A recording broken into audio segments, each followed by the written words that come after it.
everybody, and welcome back to another episode of Never Seen It. My name is Trent. I am sitting here with Betsy. Hello. We are in week 2 of what we are calling Biggest Movie May, because this month we're watching nothing but the biggest movies that we haven't seen yet. Last week, if you missed it, we did one of the biggest movies of all time with The Godfather. If you haven't checked that episode out, go back. Trent watched The Godfather for the first time ever. Let me say again, the first time ever. And we had a whole lot of thoughts about The Godfather, but today we're not talking about The Godfather. Betsy, what are we talking about? We are doing a movie that has existed on this planet since the year 2000. Sorry, I couldn't resist. This is a movie that was nominated for Best Picture. Yeah. It is an international sensation, and you and I both have never watched Crouching Tiger, Hidden Dragon. When I think about big movies of the era, this one is usually at the top of the list because everybody was talking about it. It was being talked about, it was being parodied, it was being imitated, and we haven't watched it yet. So Betsy, why don't you tell the people what you remember about Crouching Tiger, Hidden Dragon, which, by the way, we haven't gone back and rewatched a trailer for this yet.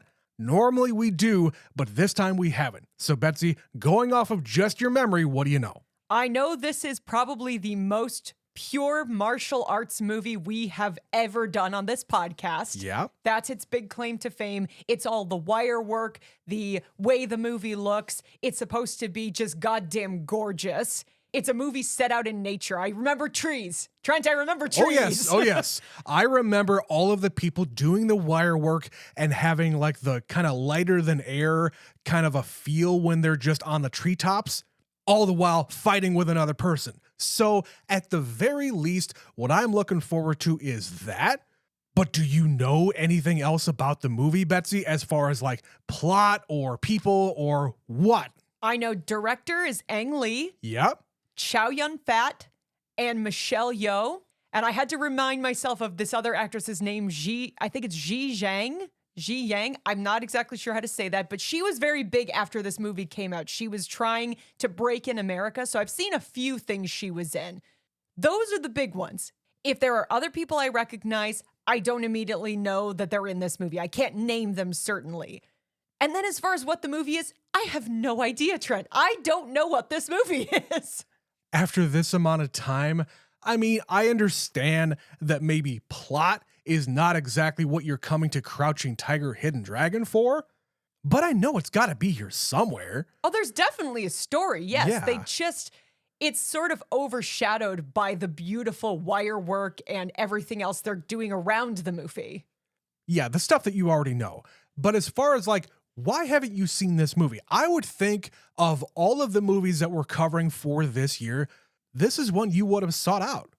I think the big problem is because this is not in English, it is not one that frequently shows up on streaming. I think if it had just been there and I could just hit play, at some point I probably would have. Okay, But that makes sense. I would imagine it's mostly because it's not in English. These are movies that require much more concentration. You have to be focused on what's going on because you have to do two things at the same time. And you and I both are subs, not dubs. We don't like watching overdubbed movies. I find that even way more distracting. Yep. But that means it's not something you can just throw on. And this is a movie that I want to respect the experience of. Yeah.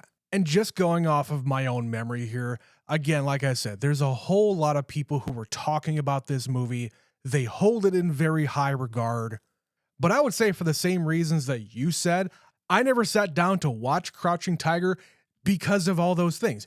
It is not in English. I didn't know anybody at the time that would have been into a movie like this. We were also 15 when it came out, so we had no interest in this movie. But you know what? We watched a movie like The Matrix that had a whole bunch of, wire work and whatnot. Connections with this movie, which we'll talk about later. I'm sure. But I guess, Betsy, to kick off week 2 of Biggest Movie May, let's go and watch Crouching Tiger, Hidden Dragon. We will be right back.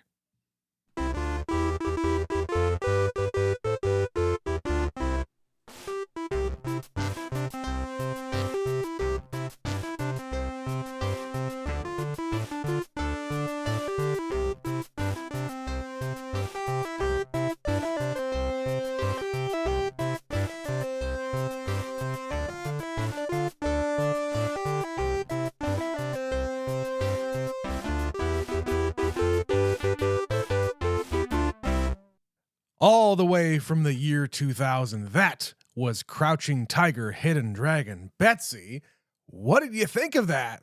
That is how you make a fucking movie. Hell yeah, it is. That was awesome. And it's not just because the martial arts are incredible.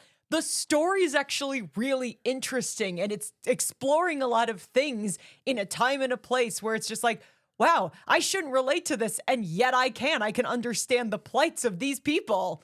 Betsy, you've probably already read this, but I really liked how Ang Lee pitched this movie to Michelle Yeoh. He described it as Sense and Sensibility with martial arts. I read that before we started watching the movie, and there was a certain moment where I was like, oh God, I totally get what he's talking about. Now, you haven't seen Sense and Sensibility, I assume. I have not, no. Well, I'll give you a quick synopsis. It is about two sisters, one of whom is very restrained and keeps all her feelings on the inside and never expresses how she's really feeling, and the other one that is wild and free and picks the wrong guys to fall in love with. All right, I get that. And when we got to the point of the movie where we see Jen falling in love with Lo, Yeah. I went, oh, I get it. I get the thing he's talking about here. And it doesn't hurt that she's saying, we're going to be sisters now. We're going to call ourselves sisters. Yeah, I get that. It's also, hey, you're supposed to be this prim and proper princess. You're the daughter of a very important person, and you're supposed to do the things that you're supposed to do as one of these ladies. As a woman in this time, your value is as a commodity to be married off to some husband. Exactly. And it's a movie about choosing your own destiny. And that message comes through in a couple of different moments here, but none more than at the very, very end when Michelle Yeoh's character has the opportunity to, I don't know, I guess you could exact your revenge for being a part of my love's death. But instead of exacting that revenge, she then says to the girl, essentially, go and do what I couldn't. Follow your dreams, be true to yourself, follow the love of your life. I told you all about how I'm in love with this guy, and neither of us is ever going to act on it. We are going to repress that. We are not going to follow through on it, but you have a chance here. You can go and be with this guy, so fucking make the right choice. Do you think that this is a whole lot of just cultural things and generational things where we're throwing the shackles off of this generation and you can define who you want to be? You can define what your generation is going to be by having the freedom, by having the ability to go off and pursue your dreams? It's also an extremely universal idea, Trent. It is. It doesn't matter the time and place you're living in, but everybody has this crossroads moment in their life where they're like, I can do the thing my parents expect, and they're going to chase me down, and they're going to not let me escape from this. Or I can throw caution to the wind and just live my life. And there's people around me who are doing it, and they're saying, there's pros and cons, kid. There's good things about my life, and there's fucking terrible things about my life. But you have to make that choice for yourself. And I would say that there is jealousy and just, I don't know, envy on both sides. Jen looks at the Michelle Yeoh character and says, oh, you got to do this? Well, I have to be married. I'm about to be married off, and I wish I could do that because there are things that are expected of me being in this position. I wish that I could have gone off and trained over here. But at the same time, Michelle Yeoh's character is envious of the girl for actually being able to be married. She says early on in the movie that, yeah, I actually had something. I wasn't actually with the person that I really wanted to be with, but I was with somebody. And having something is much better than having nothing. And because her fiance was friends with Chow Yun-fat's character, they both respect his memory too much to ever cross that line. So they just keep it to themselves, even though everybody around them who knows them knows the two of them are in love with each other. And that's set up in the first 2 minutes of the movie when he comes back to this village after he's been off in the mountains training and meditating. He's a warrior. This is his calling. This is his life. But he cannot let her go. He cannot give up on this thought that maybe they could be together. And as you said, everybody kind of knows that there's a thing here. They have a connection. But those people would also be the first people to say, you're disrespecting the memory of your fiance or whatever. So I guess to use a big word, she's coveting this life that she could have had. But because the societal pressures are such that she would probably have to give up all of her status doing whatever it is that she's doing, and so would he. They would have to go away together and give up whatever life they have. And that's where the cultural elements of China come in, where it's just like, listen, maybe it doesn't sound weird for us to say, oh, she was engaged and she can't get married to anybody now. Like, there's probably some details that we are missing, because that sounds like, why not? Why can't you marry that guy that you love? What's wrong with that? Of course. There's something that she says, though, that suggests the culture around them wouldn't be okay with it. Right. Now, if we go all the way to the end of the movie here, I know there's a lot more than just, hey, this is two people in love. Lo tells Jen this legend about the boy who flung himself off a mountain. Why do you think that she does this? Does she feel the guilt? Does she not want a part of this life? Does she want to go back to the way things were? What is your interpretation of the ending? I think she feels deep guilt about her part in Li Mubai's death, and she wants to bring him back. Like, the story the guy tells says his parents were so sick and he flung himself off the mountain and they were cured, but he was never seen again. She is finally choosing the life of good, because the other thing we haven't addressed is she is going down this path where she has been taught by someone who is evil. Like, Jade Fox is not a good person, and she is her protege. She could choose this life of killing people at will and being a bad person, but deep down inside, there's still some good in her. It's the choose the light or choose the dark side. That kind of thing. I was getting Star Wars vibes here too. And at the end of the movie, she has finally chosen the light. But that means she would rather fling herself off a mountain in the hopes that she can bring this guy back from the dead. Taking the risk of whatever the consequences are of doing such a thing. Hoping that whatever karma is in the world will return this favor, I guess, to bring him back. And of course, the story is the guy doesn't die flinging himself off the mountain. Yeah. He flies and he's never seen again. So there's sort of an open ending to this movie, because we see her gliding, and literally I went, when she jumped, I knew she was going to do this. Like, just a second before she does it, you realize what's about to happen, and you just literally inhale, and then she floats away on the wind and at a certain moment disappears. So for all we know, she's still alive. There's sort of a hope and a joy that comes with the end of the movie, because if you're taking away the moral of that story, that's what we're to believe. You would hope so anyway. If you believe that, if you believe in hope and destiny and stuff like that. Sure. The logical part of your brain is she just flung herself off a mountain and that girl's dead. Right. But they don't film it that way. They don't show it that way. And suddenly you're just like, oh, everything's going to be okay in the world. And that's the feeling you're left with at the end of the movie. Right. And, watching a movie like this that is promised to be this martial arts kick-ass fight movie, you get a whole lot of extra feeling out of this that you were not expecting. Now, obviously, we did not know anything about the plot. We did not know that there's going to be a love story of any kind, really. So I'm walking away from this movie thinking, man, what else are we missing out on that, just because we are Americans and we don't really seek out movies like this, what else are we missing out on? Because this was a great story. Regardless of the fact that it's known for being really fucking cool, it's just a good movie. When we are near the end of the movie and Chow Yun-fat is dying, and we know he is dying, and Michelle Yeoh knows he is dying, and someone has gone off to make the antidote, but it takes time and it takes too much time, and he says, with his dying breath, I want to tell you I love you and I've always loved you. I got emotional. You did. I had eyes full of tears watching this. By this point in the movie, I'm like, I don't want him to die, because they love each other and they never got a chance to express that love. And this is the moment they have to do it. And as you said, he is choosing his last breath to say all the words that he's never been able to say, regardless of whether or not the girl comes back with the antidote, regardless of whether or not the antidote is even going to work. He knows that it is important for him to say this. And in turn, this allows her to forgive her and allow her to have the life that she wants to have.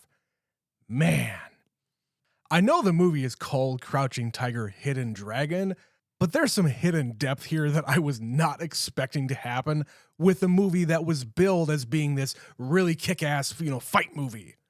But when I was reading the trivia here, Betsy, they actually talk about what Crouching Tiger, Hidden Dragon really means. Just think about the image in your mind of a crouching tiger. If a tiger or any kind of cat is crouching, it means that it is laying in wait and essentially building up the energy in order to pounce upon something. We have cats. We know how they work. But when they're crouching, they are trying to be as invisible as possible. Exactly. It is hiding their hidden strength.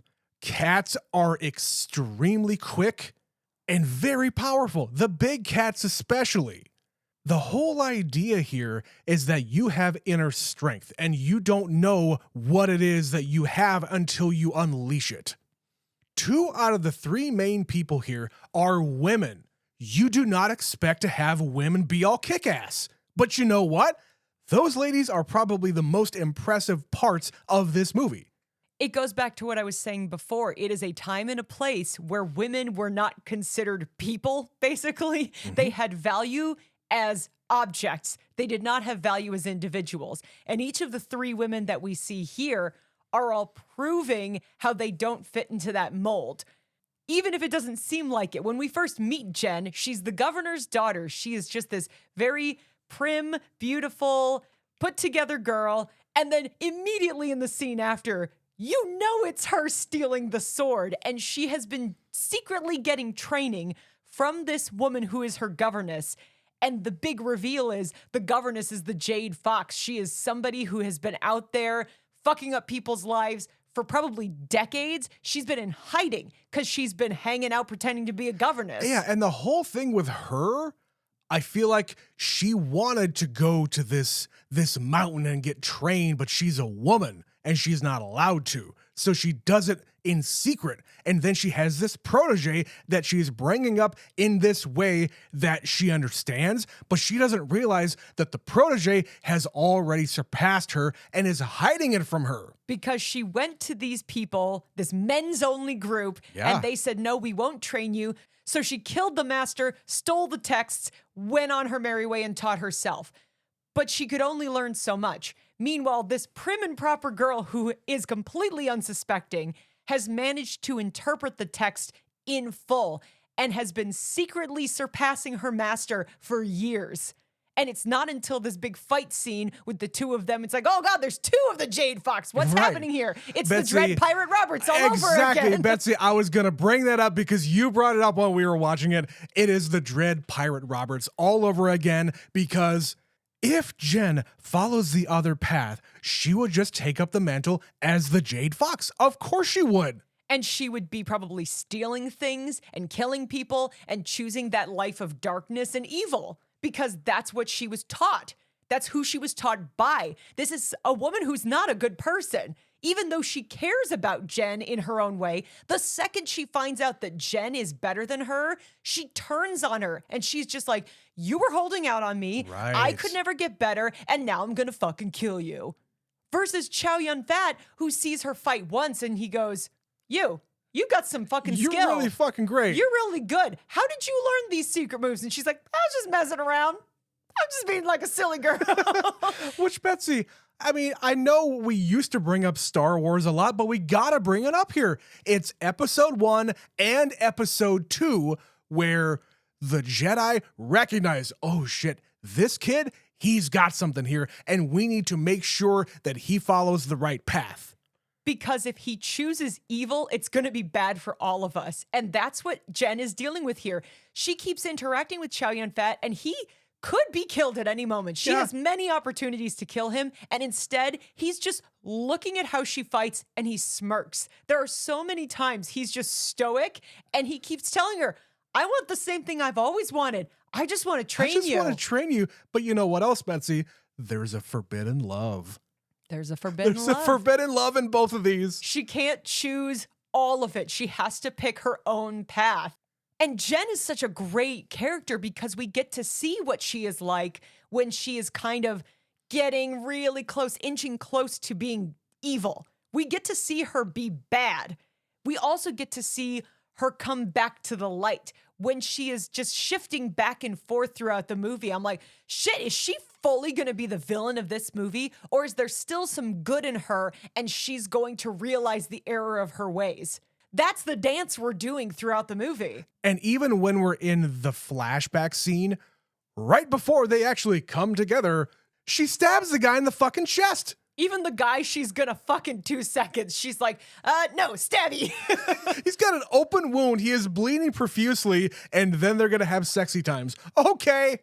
She goes on quite a journey, Trent. Quite a journey, this girl. Oh, man. I mean, the entire movie is a journey, Betsy, but I think it's about time for us to take a little bit of a break here. We're going to be right back after a word from our sponsor and talk about the fight scenes. We'll be right back. You know, recently I've been bored and feeling out of sorts. My normal podcasts just weren't cutting it anymore, so I talked to my doctor, and she recommended patreon.com/neverseenitpod, and now I feel better than ever. Patreon.com/neverseenitpod is a once-weekly subscription podcast used to create joy. Side effects may include a sense of euphoria, aching muscles from smiling, and a dependence on the host's addictive personalities. Do not take this podcast if you are allergic to fun, have a history of laughing until you pee, or are afraid of a good time. Talk to your doctor about patreon.com/neverseenitpod today.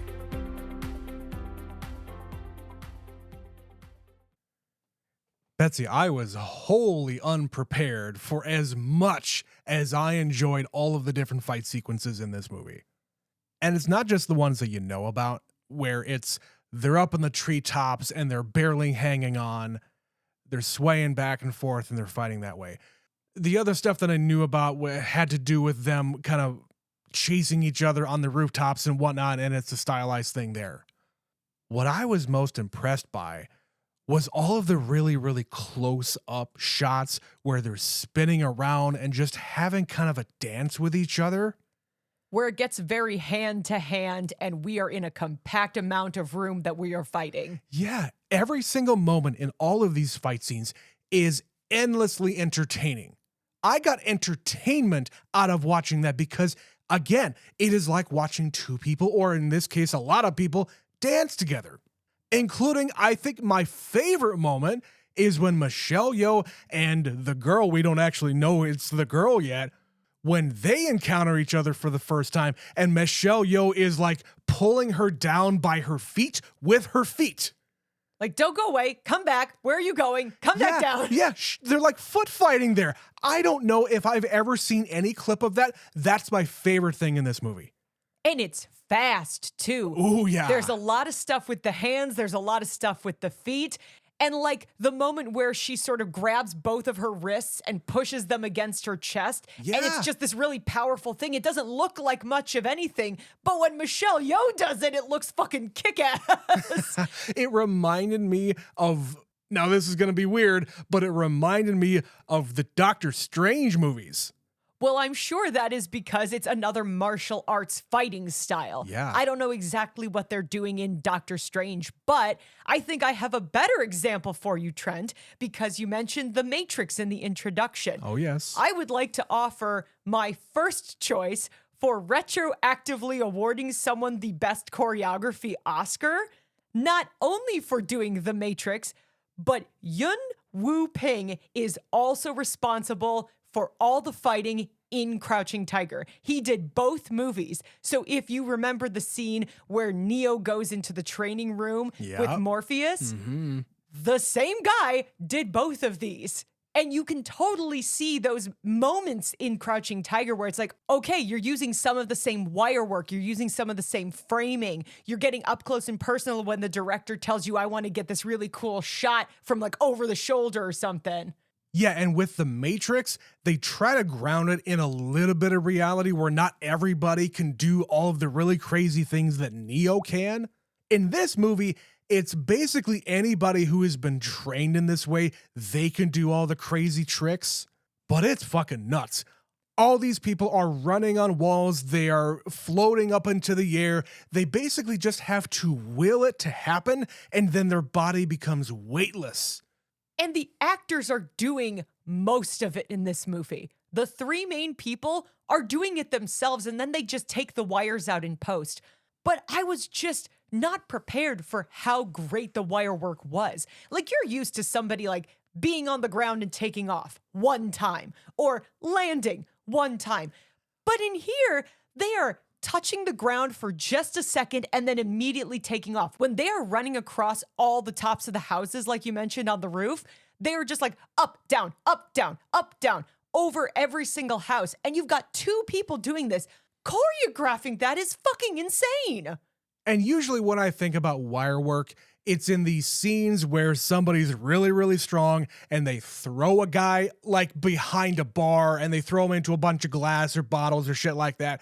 It's the cliche movie trope where somebody's kind of flipping in the air, but sideways. That's what I think about when it comes to wire work.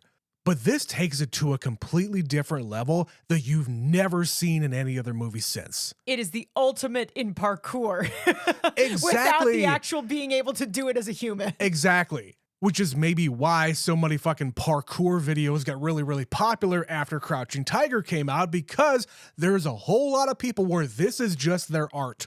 It makes me really anxious to watch videos like that because those guys do not have any kind of like safety gear on or whatsoever. They're doing the stuff in this movie, but for real. At least when they're climbing up walls and whatnot, or jumping from rooftop to rooftop, or like grabbing a pole and sliding themselves way down. That stuff is really fucking dangerous. And I sometimes I can't even watch that. Which is why I think this is enjoyable, because you know it's on wires. Sure. There is a safety net. There's something in your brain that knows this isn't really possible what they're doing, and nobody's gonna get hurt doing I can this. enjoy all of it. But yeah, that's all the wire work. But again, the really close-up stuff where they're just kind of spinning around with each other. Also, everybody has a weapon. It's not just using their fucking fists like in the fucking Matrix. Or in the sequence where the two women fight each other, Michelle Yeoh uses every weapon. Right. Because she cannot defeat this sword. This sword is special. It's 400 years old. It's the sword of destiny, you know? Sure. And maybe it's just a cultural thing, but I love how this movie doesn't really go that far when it comes to like people getting cut or people getting stabbed or the weapons actually being useful or effective. When that Green Destiny sword actually gets used, it's used on other weapons. It's not actually used on people. And when it does, it's a surprise. Because most of the fights in this movie are not intending to kill the person that is being fought. Right. There's one guy who actually gets killed, and it's by accident. I don't know if it was necessarily by accident, because the Jade Fox is the one person in this movie who is a known killer for just the sake of killing. She is a murderer, as opposed to, Lee Mu-bai, who is a warrior. He Sure. kills people, yes, but he kills people in battle. She's killing people to kill people. I don't really know what the intention is behind her killing, but my point remains. The movie is not about all of the bodies in your wake. No, it's about I'm trying to escape, or you are in my way, get out of my way. Sure. Or on the other side, I have to stop you from escaping. Yeah, and I don't know if you want to just go through each of the main fight scenes here, because we start off with Michelle Yeoh and the girl kind of battling it out in this big plaza at night, where that's where they have the big chase scene. And it's the sequence where I mentioned Michelle Yeoh is like grabbing her feet with her feet and trying to just, trying to take the heel off her shoe or something like that. That's what it looks like anyway. but just trying to keep her on the ground so that she can, I don't know, defeat her that way. And she does do the thing you described where she throws something really heavy at her. There's like a big bale that she chucks at her at one that point. just came out of nowhere. I love that. This is the scene that establishes the rules of the fighting in this movie. Yeah. You get to see exactly how we're going to play it out. You're going to get the up-close hand-to-hand combat. You're going to get some sword play. You're going to get a lot of wire work. And with the corresponding score, that fucking drum beat that you feel in your fucking chest. I love how the music here does not get in the way of the action. It just enhances it. And you don't even think about it while it's happening, but the second the fight is over and the scene is over and the music goes dead quiet, all of a sudden you find you can exhale. You can find your breath You can again. exhale, Yeah. finally. Jeez. You don't even realize you're holding your breath. But when that music stopped, I literally went, oh my God, okay. Totally. Every one of these sequences just keeps your attention the entire time. And what's the next one here right after that?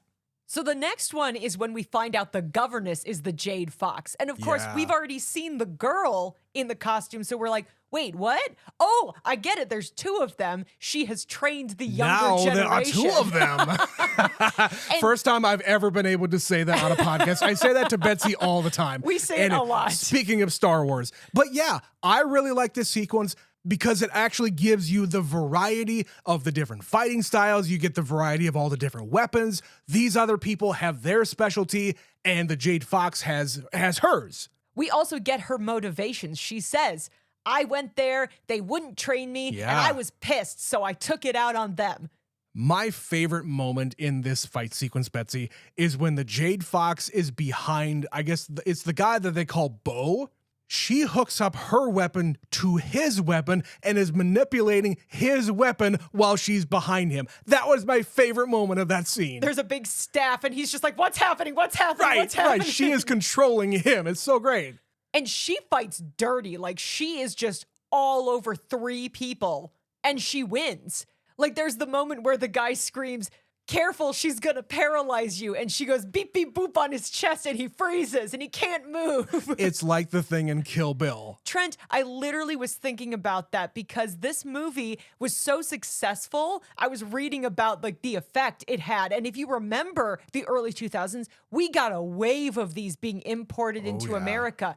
You cannot tell me Quentin Tarantino didn't watch this in 2000 and know exactly what his next movie was going to be. And then Chow Yun-fat comes over and just does the little reverse thing on him. Yeah. And hey, now you're fine. And we know that Tarantino steals or lovingly borrows from other source material. So the moment she did that, I was like, okay, 3 years into the future, guess what movie he is making? Yeah. But we see other things from this woman throughout the movie. She uses poison. She uses a lot of dirty tricks that nobody else in the movie does. And I would argue her death, I'm going to jump back to the end of the movie again, is the most visceral thing in the movie. We see her putting something together and we don't know what it is. It's like blow darts to the extreme. It's a blow dart shotgun. Machine gun, really. Well, yeah, she's got all sorts of different stuff rigged up in that room, but herself, it's like a ring of darts that she just blows through, and it's a whole bunch of them, but it only takes one. But when she leaps out of nowhere and the two of them just start swinging their swords and knocking them all away, and then she gets blasted backwards because he ricochets a ton of them through her simultaneously and she smashes into pots. It is the most blood. It is the most violent death in the movie. And then she still has that moment where she's like, all it takes is fucking one, baby. Well, yeah. And also, you forgot about the guy who got the fucking blades in his forehead. I mean, yes, it's visceral, but you just cut to it and it's happening. You don't really see it happening in the same way that you witness her entire gruesome death. Of course. Before we get off the darts thing, I love earlier in the movie where Michelle Yeoh is like grabbing one of the darts out of the sky.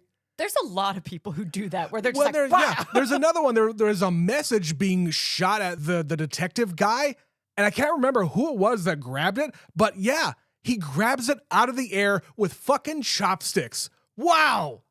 Besides the fact that it's really fucking cool, it's a great visual. To just pluck it out of the air with chopsticks, it's so great. But we gotta move on to the big final couple of different fight scenes here. The one between the girl and Michelle Yeoh in the big dojo area. If there is one scene that I would love to just rewatch right now, it is that one. Because as you said, Michelle Yeoh, she likes her machetes. She said it early on in the movie. She starts off with those, they get fucked up, and she just keeps on rolling through all the weapons in the dojo. And Jen's like, take your fucking time. I got all day. Yeah, choose any this weapon and sword- I'm gonna beat you. Yeah, this sword is my meal ticket here. I can defeat you using any weapon in this room. And yeah, she's got a whole lot of skills. But as they say near the end, you're kind of nothing without that sword. You're getting an advantage. You're getting a handicap by just having that sword. But what you find out later is that, you can still be defeated with that sword. So how about you put the sword down? I'm going to put a stick in your hand instead and teach you how you can defeat somebody with a stick instead of having that sword all the time.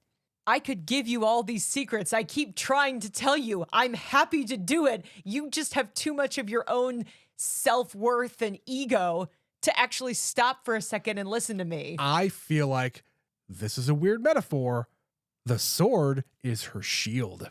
In a way, yes, but she also thinks it's a shiny toy because the second it appears in this place that she is visiting, she's just like, well, that's coming home with me, baby. Let's go. But she also knows that it brings a lot of trouble to her household, so she has to bring it back. But she keeps like taking it, putting it back, taking it, putting it back. Yeah. Other people keep taking it from her because she can wield it, and maybe someday she would be good enough to actually be the master of this sword.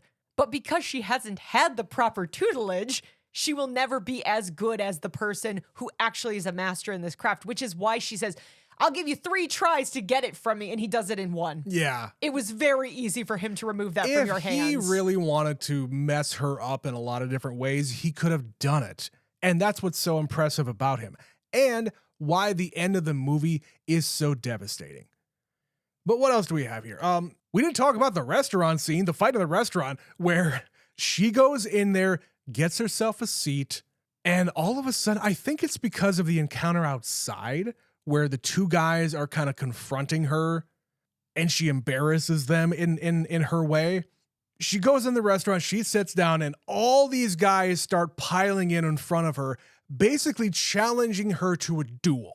Like, I demand satisfaction. I want to see what you can do here. It's not even a duel. It's a sparring match, if you will. We want to see your talents. It's a friendly match, but she's not really interested. I don't know about friendly. Well, she just wants to eat her fucking soup. She wants her shark soup, and you are ruining her good time. Betsy, that first guy that confronts her in the restaurant, she is holding that saucer and does not spill a drop while kicking the ass of that guy. Cup of tea in the right hand, kicking ass with the left. Yeah.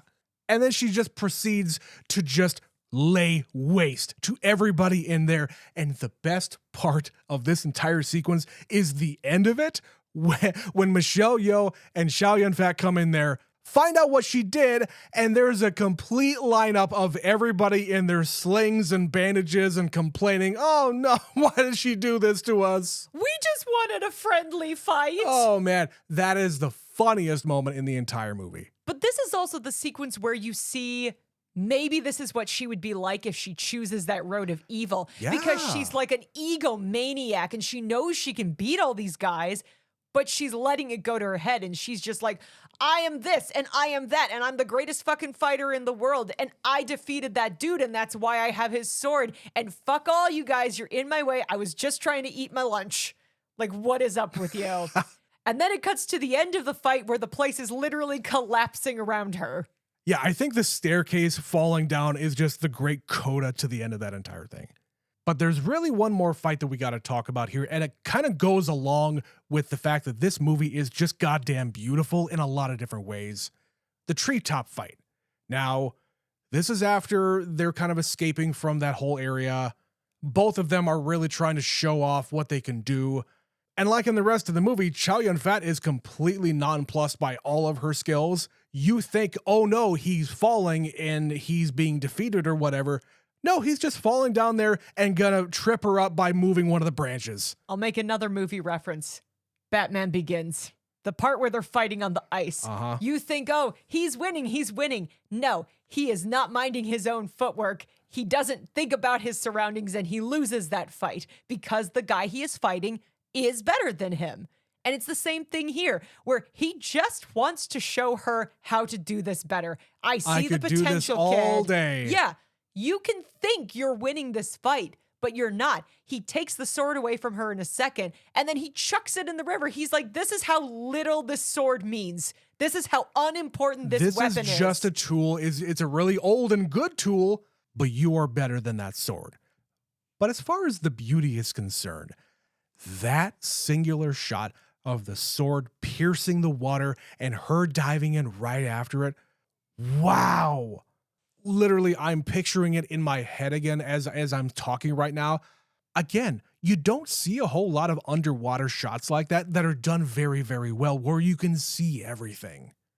And of course, even before that, when they're up in the trees and they're all just blowing in the wind, there's that moment where he is on the tippy tip of the branch, about to slip off, and she's like jumping up and down trying to shake him off. Yeah. And he is showing his confidence by just not even reacting to what she is doing. He knows that he has the footing in however that he is doing this. He's not afraid of you, little girl. And I think through all of this, and I guess we're taking a break from talking about the look of it, throughout the entirety of the movie, he is just kind of toying around with her, seeing what she can do, and essentially just breaking down that barrier and maybe having her question, oh, I want to be able to do this. How do I do what you do, man? And you're doing it all without this fucking sword. He literally fights her with the sheath from the sword. He fights her with a stick. He fights her with nothing. And he wins every time. And she doesn't think that's intriguing and would like to pursue that life. That's what I'm saying. He is breaking her down and making her question her own abilities. Because she's really cocky. She's got talent. But she doesn't have everything. She doesn't have what he has. And because she is partly responsible for him dying, I think is why she does what she does at the end of the movie. And speaking of that moment at the end of the movie, another really beautiful shot is after her and the guy come back together. They have their little sexy times for the last time. He comes out of there asking where did the girl go, and the guy on the street tells him. At that moment, we see a shot of this just gorgeous village on this cliff top, and in the way distance on this bridge where all this fog is emitting from, there's this little white speck where she is standing. And your eye is drawn to it. Yeah. And you know that's who that is, even though she's literally a blob on the screen. Because there's fucking mountains and haze and gorgeousness all around. Trent, I have never wanted to visit China more than after watching this movie. Yeah. Because there are landscapes here I didn't know existed in China. Right. I knew they had mountains. I didn't know they had these big Badlands looking deserts. They filmed the whole movie in China, and I'm like, wait, this looks like stuff in America. This looks like the South Dakota. It looks like South Dakota. It looks like the American Southwest, those the kind of painted desert situations. Right. You get these beautiful villages, you get beautiful mountains, you get nature, you get indoors, outdoors. Every inch of this movie is so spectacularly beautiful. And there were times where I went, oh, fuck yeah. Oh, shit. That's a gorgeous shot. Oh, my God. When they get near the part where we know we're getting up in the trees, Chow Yun-fat and Michelle Yeoh are just sitting in this little house. It's this big empty room. It's just like gray stone with these big rectangular windows. And outside is the trees. And he's standing there and the trees are behind him. And I went, fuck yeah. She did, guys. She did. Is so gorgeous. There's another moment right before Jen's wedding where she's being carried around in a little carriage. Yeah. And she's adorned in silk and she's got little like gold things on her fingers and this mask. And as they're panning up, her costume is so ornate and so fucking gorgeous. Like you just wanted to touch it. It's so pretty. You don't even believe that it's real. It looks like something out of a history book. They were going for historical accuracy, I'm sure, for the most part. Totally. Or just like when we see the mountains, anytime we're out there and she's on this journey, I'm just like, oh, the mountains. Oh my God, the mountains. And Trent, you'll be pleased to know that they won for cinematography for this. Oh, yeah. There's not even a question that it should have gone to this movie.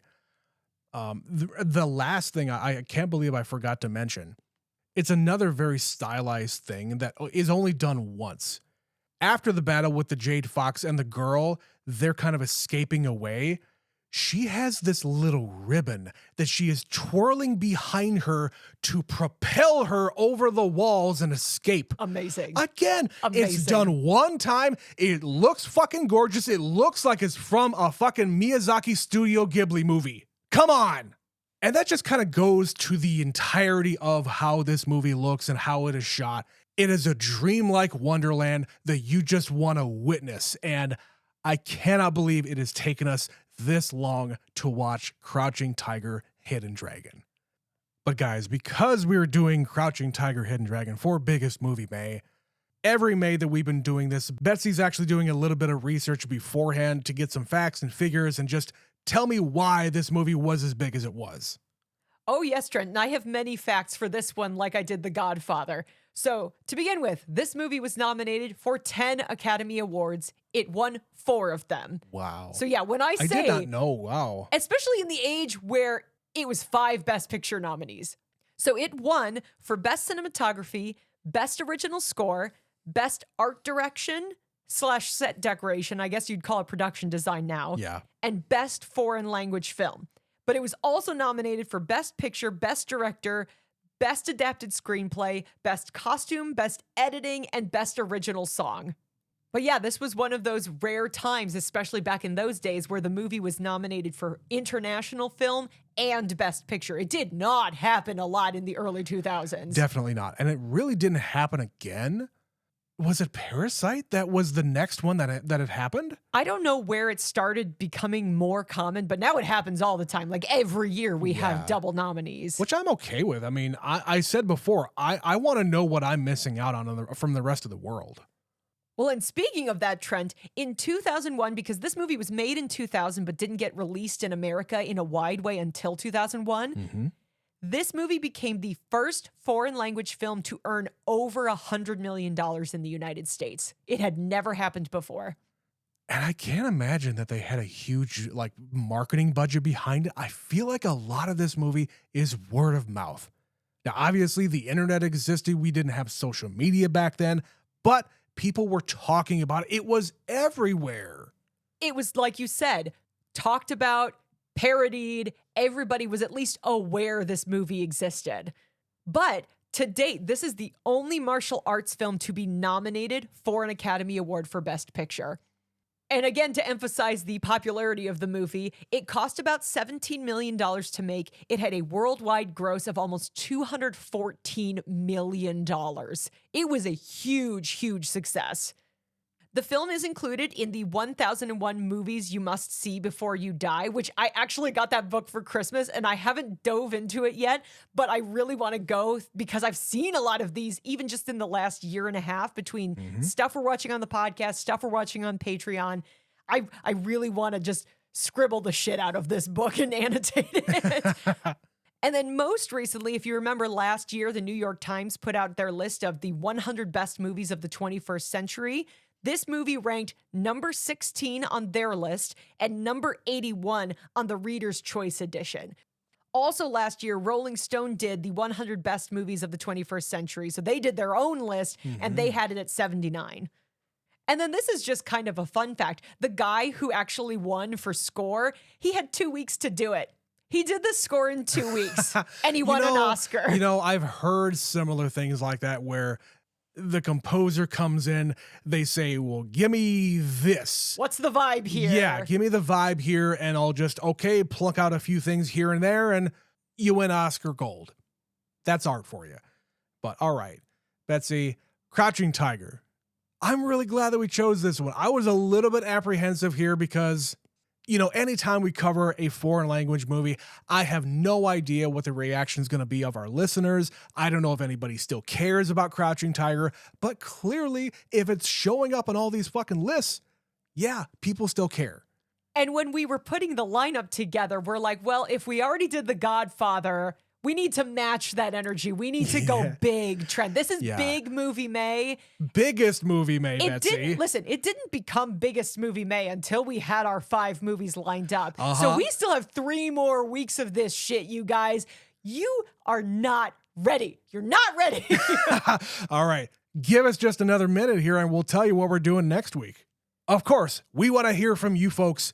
Email us your thoughts about Crouching Tiger, Hidden Dragon to neverseenitpod@gmail.com.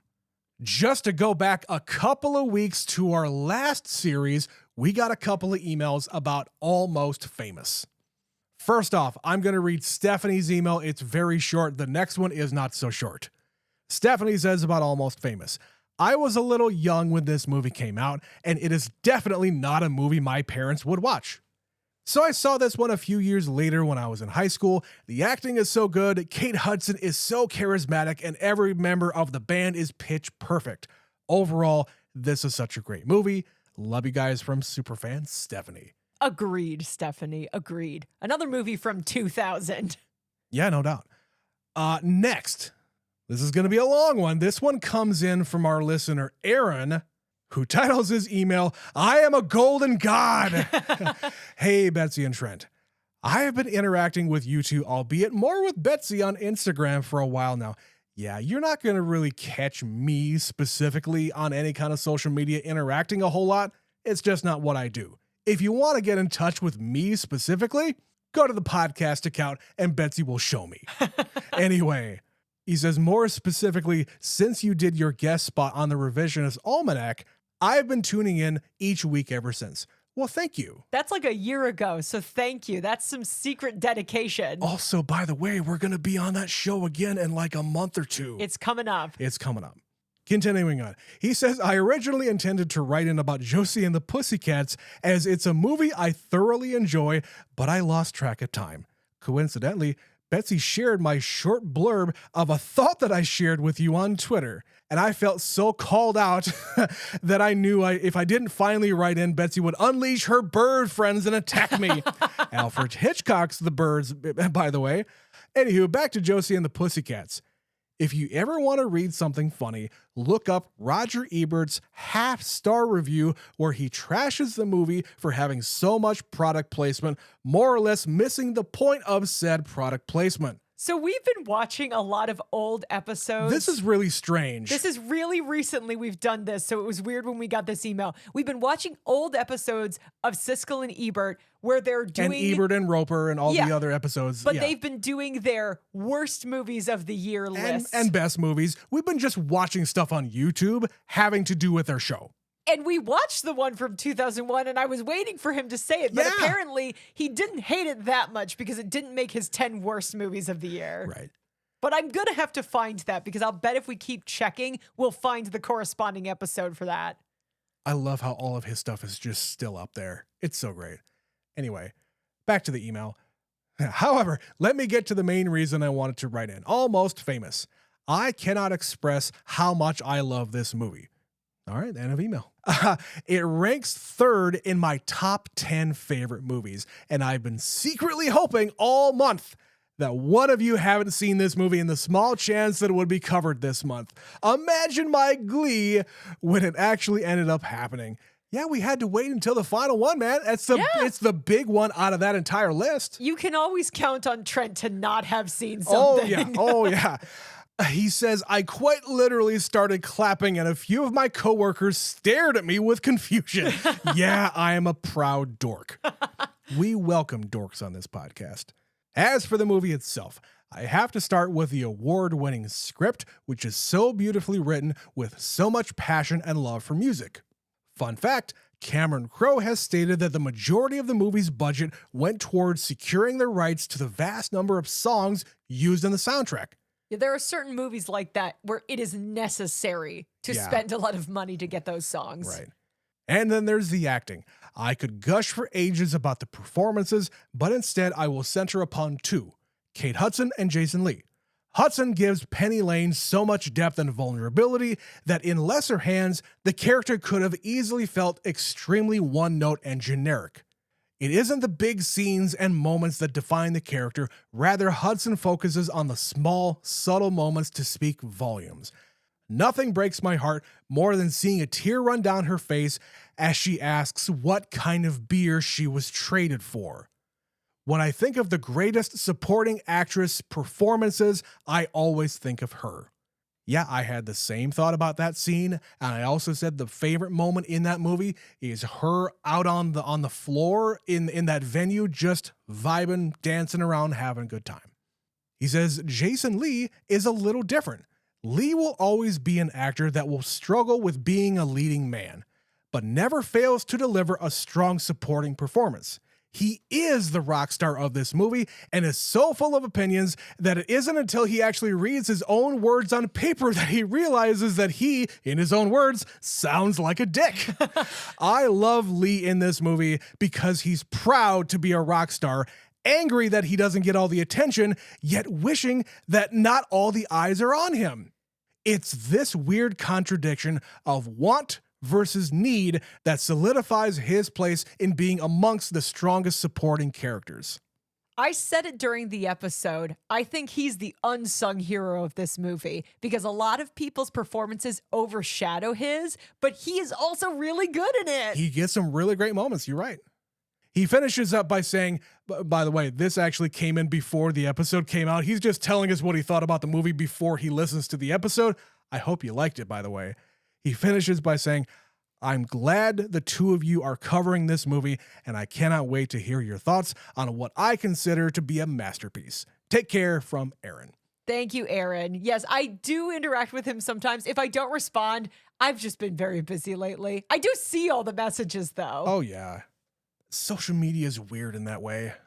But again, thanks to Aaron, thanks to Stephanie, anybody else who wants to write in, email address is neverseenitpod@gmail.com. We just covered The Godfather. You can't tell me you don't have some feelings. We are recording a few episodes in advance here, by the way. So as of this recording, we haven't put out the episode yet. I want to know what you guys thought about not only The Godfather, but what you thought about the episode. Because, hey, we put a lot of time into that one. We put a lot of effort into that one. It's a big, big movie for Biggest Movie May. It's also a supersized episode because we had a lot to talk about. Of course. How could you not? So if you are enjoying our efforts, please go to your podcast app of choice, whether it be iTunes or Spotify. Please go on there, rate us 5 stars. Tell the world how you really feel about Never Seen It with Betsy and Trent. Hey, that's you, and that's me. If you really love us, you go to patreon.com/neverseenitpod, give us some money, and we'll give you more content. That's how commerce works. $5 a month gets you access to all, 160 episodes plus over there. We've covered a lot of movies between these two things. Oh boy, it's a lot of content over there as well. We are doing our level best to entertain you folks in these trying times. Again, patreon.com/neverseenitpod. Betsy, week 2 of Big Movie May is in the books. We got 3 more left to go. What are we covering next week, Betsy? Well, referencing back to Patreon for a moment. I was hoping you were going to say this. In the last few months, we have watched both The Elephant Man and Eraserhead, 2 movies that neither of us had seen before.